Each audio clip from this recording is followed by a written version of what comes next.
Sa nakaraang kaganapan ay natapos tayo sa sunod na laban ng ating bida para sa Liu family, subalit sa hindi inaasahang pagkakataon ay ang Wen family ang lumabas na sunod niyang makakalaban na labis ikinagulat ng tagapagsalita.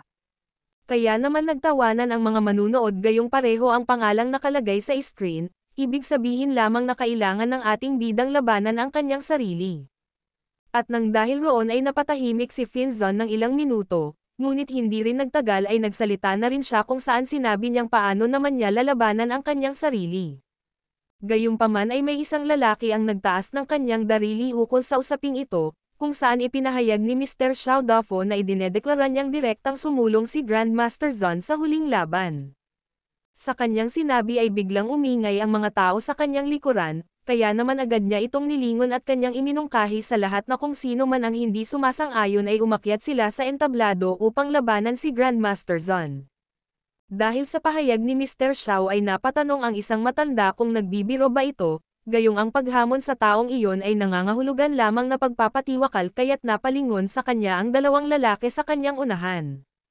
Habang sa kabilang banda, napakomento si Yu Tianlong na tila nasa kay Grandmaster Zon ang buong suporta ni Xiao Dafo, nang dahil roon ay bigla siyang napatawa sa galing nitong manghusga.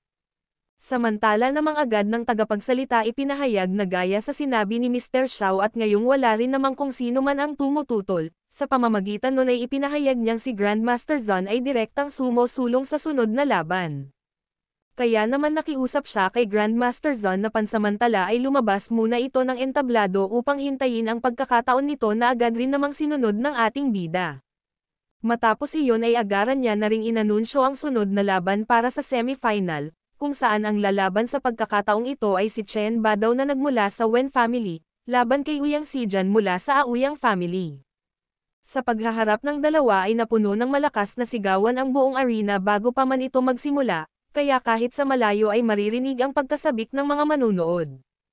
Samantala, ipinakita ni Ouyang Sijan ang kanyang dalang sandata kay Chen Badaw at ipinahayag niyang aminado siyang natalo siya nito ng nakaraan, ngunit ngayon raw ay siya naman ang tatalo rito habang dahan-dahang hinuhugot ang talim ng kanyang sandata mula sa kaluban.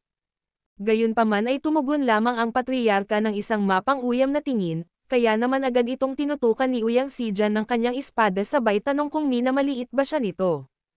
Iwinasiwas niya ang kanyang sandata sa eri dahilan upang maglabas ito ng enerhiya para ipadama kung gaano na ba kalaki ang kanyang naging progreso nitong nakaraan niyang pagkawala, kung saan ipinaliwanag niya ng may pagmamalaki na masigasig siyang nagsanay ng mahabang panahon para matalo ito, at ngayon na raw ang tamang oras upang ipakita rito ang kanyang bagong natuklasang lakas.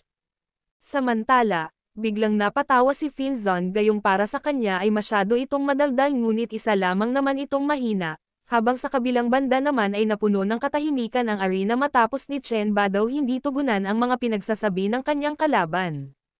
Subalit hindi rin nagtagal nagsalita na rin siya kung saan sa unang bungad ay tinawag niyang isang basura ang kanyang kalaban, dahilan upang labis na manggala iti sa sobrang inis si Ouyang Sijan kaya minura niya ang patriarka. Makaraan ang ilang sandali ay binalutan niya ng kanyang kapangyarihan ang kanyang espada ng ilang ulit, at habang ihinahanda niya ang kanyang katawan para sa gagawing pagsugod ay naiinis niyang ipinahayag na tingnan na lang nila kung saan kaya magmumula ang yabang nito.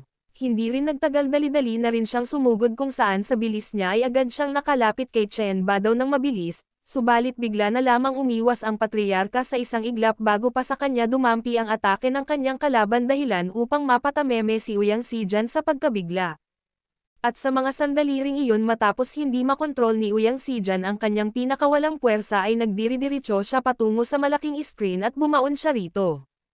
Kaya naman dahil sa kahangahangang ginawa ni Ouyang Sijan ay pinuri ito ng matanda habang hinihimas ang kanyang balbas, sa kadahilan ng talagang ang nakagawa si Ouyang Sijan ng makabuluhang pag-unlad dahil sa nakapasok na ito sa kaharian ng puwersa o sa ibang salita ay Chi Force manifested. Kaya naman ngayon nang makita niyang madali lang ni Chen Badaw itong iniwasan, nagtataka siya tuloy kung gaano na nga ba kaya katakot-takot ang naabot na antas nito. Samantala, matapos makabalik ni Ouyang Sijan sa laban ay agad niya si Chen Badaw inatake na madali rin lang naman itong iniwasan ng patriarka, kaya naman nagsagawa siya ng sunod-sunod na atake ngunit lahat iyon ay walang kahirap-hirap lamang na iniwasan ni Chen Badaw. Sa kabilang banda habang patuloy na nangyayari ang laban ay inakala ng isang lalaki mula sa kabilang banda na nahihirapan makipaglaban si Chen Badaw, kaya't ipinahayag niya ang kanyang saloobin na tila ang posisyon ni Chen Badaw bilang nangungunang master sa Ocean East ay malapit ng manganib.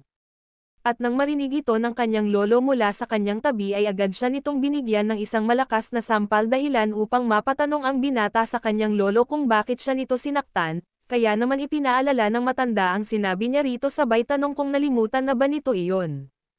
Bukod dyan ay ipinaliwanag niya ring nananatiling kalmado ang mga mata ni Chen Badaw, ibig sabihin lamang na mayroon pa rin itong ilang lakas na natitira at nang dahil roon ay tinanong niya ang kanyang apo kung hindi ba nito iyon nakikita.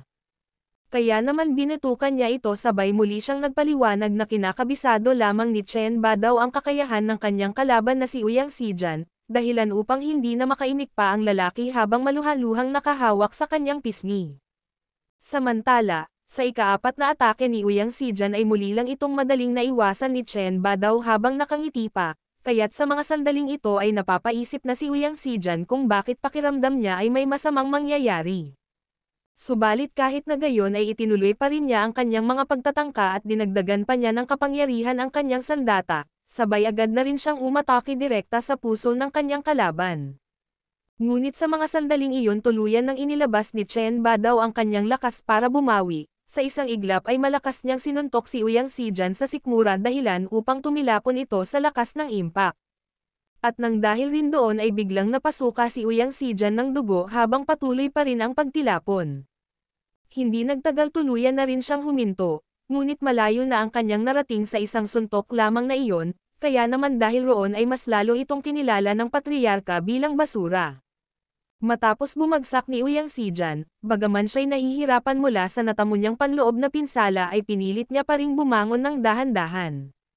Kahit na nangangatog na ang mga tuhod ay sinikap niya pa ring muling lumaban habang naiisip na mas malala pa pala ang kanyang natamong pinsala gaya ng kanyang inakala. Ngunit sa huli ay bumagsak rin siya sa sahig nang maglakad palapit si Chen Badaw kasabay ng pagpapakawala nito ng kanyang enerhiya. Samantala, nang makita ni Finzon ang laban ay napangiti siya dahil hindi niya inasahang hindi nakakabagot ang labang ito, sa kabila naman ay nakakaramdam na ng takot si Ouyang Sijan mula sa kanyang kalaban. Hindi niya lubos akalaing nakabisado na ni Chen Badaw ang Chief Force habang ang patriarka naman ay naglalakad palapit at patuloy lamang na nagpapakawala ng Chief Force. Kaya naman napatanong na siya sa kanyang sarili kung paano ba ito nakakagawa ng napakalaking pag-unlad. Makaraan ang ilang sandali matapos makalapit ni Chen Badaw sa kanyang kalaban ay agad niya na ring kinamkom ng mahigpit ang kanyang kamao, dahilan upang labis na pagpawisan si Ouyang Sijan sa takot kaya napilitan na siyang ipahayag ang kanyang pagsuko sa labang ito. Subalit kahit sumuko na siya ay nagpatuloy pa rin sa pag-abante ang kamao ni Chen Badaw, na siyang naging dahilan upang tumirik ang kanyang mata sa sobrang takot.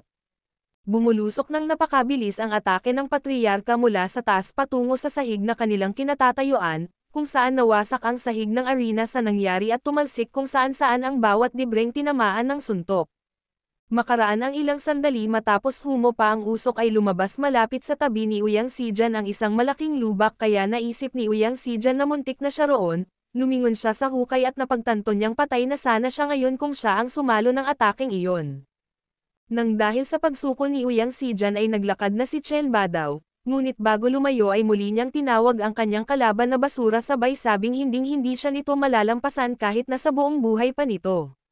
Subalit habang bumababa si Chen Badaw sa arena ay sinasabi naman ni Ouyang Sijan sa kanyang sarili na balang araw ay pagsisisihan rin ng mayabang na si Chen Badaw ang ginawang pamamahiya nito sa kanya. Matapos ang laban ay agad ng tagapagsalita ipinahayag ang naging resulta kung saan si Mr. Chen ang nanalo kaya naman ito ang magkakaroon ng huling laban kay Grandmaster Zon. At kung sino man ang magwawagi sa kanilang dalawa ay ang siyang itatanghal bilang kampyon, kaya't nasa sa kanilang mga kamay kung sino ang mag-uuwi ng malaking bahagi sa market share ng Ocean East. Samantala namang habang naglalakad si Finzon pababa ay inutusan ito ni Chen Badaw na pumunta sa entablado, subalit dahil doon rin naman ang ating bida papunta ay pumasok na lamang siya rito.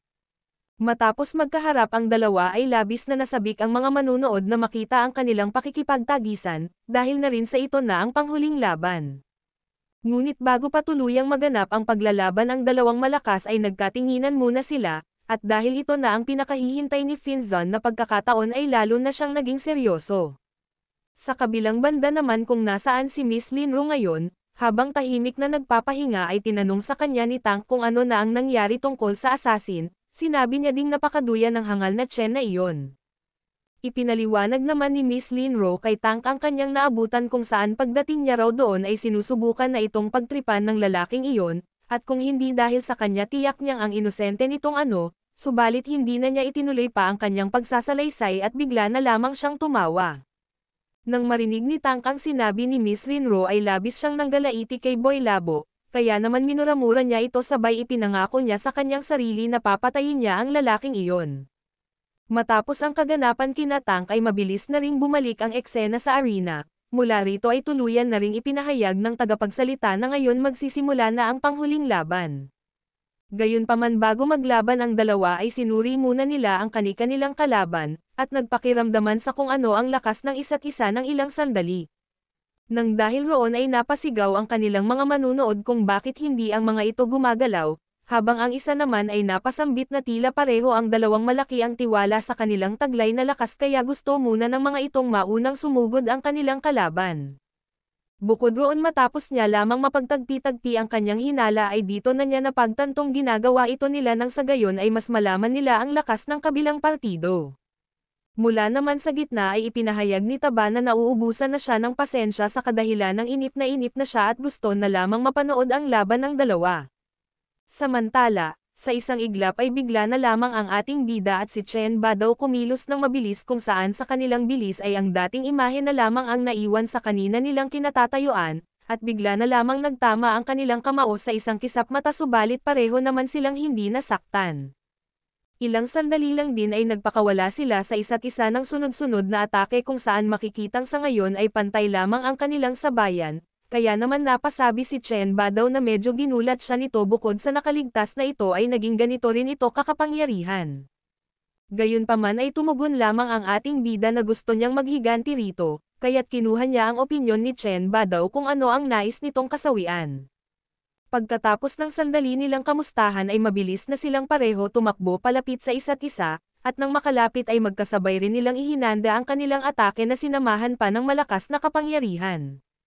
Kaya naman nang magkasalubong ang dalawang enerhiya ay nagdulot ito ng malakas na pagsabog, subalit agad na rin naman silang tumalon palayo sa pinangyarihan ng pagkawasak. Sa kabilang banda habang patuloy lamang ang palitan ng atake ng dalawang may taglay na hindi maipaliwanag na lakas ay labis ang tuwa ng mga manunood, kung saan hindi nila maiwasang matulala at mapasambit na ang ganda ng laban. Sa nangyayari namang laban ay lalong pinalakas ni Finzon ang kanyang atake at sinabi niya kay Chen Ba daw na ipapalasap niya rito ang mga paghihirap na pinagdaanan niya sa lahat ng mga taong ito, matapos magbanta ay agad na rin siyang sumugod ayon sa kanyang binitawang salita. Samantala namang nang makita ni Chen Ba daw ang isinasagawang atake ng ating bida ay nakilala niya ito sa tawag na Phantom, isang hindi pangkaraniwang kasanayan dahilan upang muli na naman siyang pabahagyang magulat. At nang sapat na ang agwat ng kanilang pagitan ay agad ni Finzon pinakawalan ang kanyang atake kung saan naglabas pa ito ng shockwave, subalit sa isang iglap ay bigla na lamang naglaho ang patriarka mula sa dating kanyang kinatatayuan kung saan ang dating imahe na lamang niya ang naiwan dito. Sabay agad rin siyang umatake mula sa gilid ngunit mabilis rin itong napansin ng ating bida, nang dahil roon ay nagawa niya pa itong sabayan kung saan pinilihis niya ang kamay ng patriarka. Matapos iyon ay umatake sila sa isa't isa, pero para walang makatanggap ng impact sinusubukan nilang depensahan ang kanilang sarili sa pamamagitan ng pagsalubong ng atake ng kanilang kalaban. Subalit sa hindi inaasahang pangyayari ay dumugo ang kamay ni Chen Ba daw dahilan upang mapaisip na siya kung paano iyon naging posible, at nasabi niya ring hindi niya lubos akalaing mas makapangyarihan pa ang ating bida kaysa sa kanyang inaasahan. Subalit nginitian lamang naman ni Finzon si Chen Ba daw bilang tugon, at iginiit niyang ang kanyang kapangyarihan ay higit pa sa imahinasyon nito. Nang marinig ni Chen Ba daw ang pahayag ng ating bida ay napagpasyahan na niyang ilabas ang kanyang lakas, at habang pinapakawalan niya ang kanyang chief force ay sinasabi niya ring ipapakita niya rito ang tunay niyang lakas. Gayunpaman ay muli lamang napangiti ang ating bida na para bang ito na ang kanyang pinakahihintay upang ipaghiganti ang kanyang ina. Sa itaas ng cruise ship, bigla na lamang si Miss Linro nagulat sa kanyang nakita, sa kadahilanang mula sa kanyang tablet ay natuklasan niya ang isa pang cruise ship na palapit sa kanilang sinasakyang barko. Samantala, bumusina ang humahabol na cruise ship sa Cruise Diamond, kaya naman medyo bumagal ang andar ng Cruise Diamond. Nang malinaw na makita ni Miss Linro ang parating na sasakyan ay dito na niya nalaman kung kanino ito, napagtanto niyang ang barkong ito ay pag-aari ng Ye family. Di rin nagtagal ay muli nang bumalik ang tagpo sa arena at sa mga sandaling ito ay inuumpisahan na ni Chen Badaw ang kanyang atake, kung saan habang tumatakbo siya palapit ay pabigat ng pabigat ang kanyang hakbang. At nang makalapit agad niyang pinakawalan ang pinagmamalaki niyang atake, ngunit gaya kanina ay masaya lamang ni Finzon pinagmamasdan ang patriarka na hindi man lang nababahala sa lakas na ipinapakita nito. Gayunpaman hindi rin nagtagal ang sandaling iyon at pati siya ay mabilis na ring umatake, nilagyan niya ng kanyang kapangyarihan ang kanyang kamay dahilan upang bumigat ng ilang beses ang kanyang kamao sa isang kisap mata. Pagkatapos ay seryoso siyang sumugod kay Chen Badaw dala-dala ang kanyang kakaibang lakas, dahil roon habang siya'y papalapit ay gulat na napatanong ang patriarka kung ano ang nangyayari. Maya-maya lang, sinuntok ng ating bida si Chen Badaw ng malakas sa dibdib dahilan upang mapabuka ang bibig nito ng malaki, kasabay ng lahat ay pinasundan pa niya ito ng isang matinding sapak na nagpatirik sa mga mata nito. Kaya naman lumipad si Chen Badaw palayo sa kaganapan kasabay ang pagsuka niya ng dugo, at ang malala pa ay tila halos mapihit pa hanggang sa kanyang likod ang kanyang ulo. Matapos ni Finzon mapabagsak ang mayabang na patriarka ay tinanong niya kung ito lamang ba ang kaya nito, at sa nangyaring laban ay biglang tumahimik ang kapaligiran dahil sa gulat ng mga manunood, maging si Boy Abunda ay hindi rin makapaniwala sa kanyang nasaksihan. Sa kabilang banda naman ay napakomento ang isang matandang lalaki kung saan base sa kanyang pagkakatanda, si Chen Badaw na kilala bilang nangungunang bihasa sa Ocean East ay hindi inaasahang natalo at pinalipad.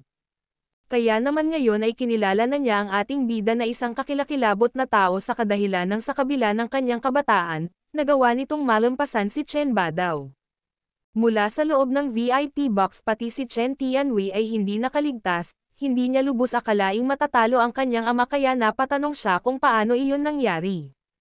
Samantala, lumabas na hindi pa pala tuluyang napapabagsak si Chen Badaw dahil nakaya pa rin nitong tumayo, matapos iyon ay ipinahayag niyang wala pang nakakagawa sa kanya ng ganon na humantong pa sa pagsuka niya ng dugo, sabay sinabi niya kay Finzon na ito pa lamang ang unang nakakapagbigay nun. Gayunpaman habang nasa sabik ay tinanong lamang ng ating bida ang patriarka kung gusto ba nitong lumaban pabalik. Tumugon naman si Chen Badaw sa pamamagitan ng pagpapaluwag ng kanyang necktie at hinubad niya na rin ang kanyang polo na ibig sabihin lamang ay muli siyang lalaban, at nang gagalaitin niya ring ipinahayag na ipapakita niya rito ang tunay niyang lakas. Sa kanyang sinabi ay lumutang ang ilang tipak ng semento, at bigla na lamang siyang nag-super science kung saan nabalot ang kanyang katawan ng kulay asol na enerhiya. Kaya naman labis ang gulat ng mga manunood, dahil naramdaman nila ang nakakatakot na pinapakawalang aura ng patriarka, habang ang ating bida naman ay nadidismaya lamang na kinumpirma kay Chen Badaw kung galit ba ito. Sa sinabi ng ating bida ay umawit lamang ang patriarka ng isang inkantasyon, kung saan may isang bayani raw ang nagsuot ng silk scarf sa kanyang ulo at may isa rin itong kumikinang na talim na nakakabit sa kanyang tagiliran ng sinulid. Dagdag niya pang ang silver saddle ay kumikinang kung saan tumatapak ang kanyang kabayo at ang bilis nito ay parang isang shooting star kaya nauna siya, sabay tanong kung sino raw ang makapagsasalaysay ng mga gawa ng pantas na ito na may buhok na naging puti at nagtataglay ng karunungan sa edad. Matapos ang kanyang dula ay bigla na lamang mas lalong nagumapaw ang kanyang aura na pinapalabas, kasabay rin nun ay bigla ring lumitaw sa kanyang kamay ang isang espada at agad nitong hinigop ang enerhiyang nagkalat sa paligid kabilang na ang lightning tribulation. Samantala nang makita ni Finzon ang espada ay labis siyang nabigla gayong kilala niya ang armas na ito, naiinis niyang ibinunyag ang pangalan ng espada bilang Taishuan Sutra, dahilan upang magulat ang patriarka sapagkat hindi niya inaasahang maging ito ay kilala ng ating bida. At dito na po muna mapuputol ang ating pagsasama. Nawa ay nagustuhan nyo ito. Maraming salamat sa panonood hanggang sa susunod muli.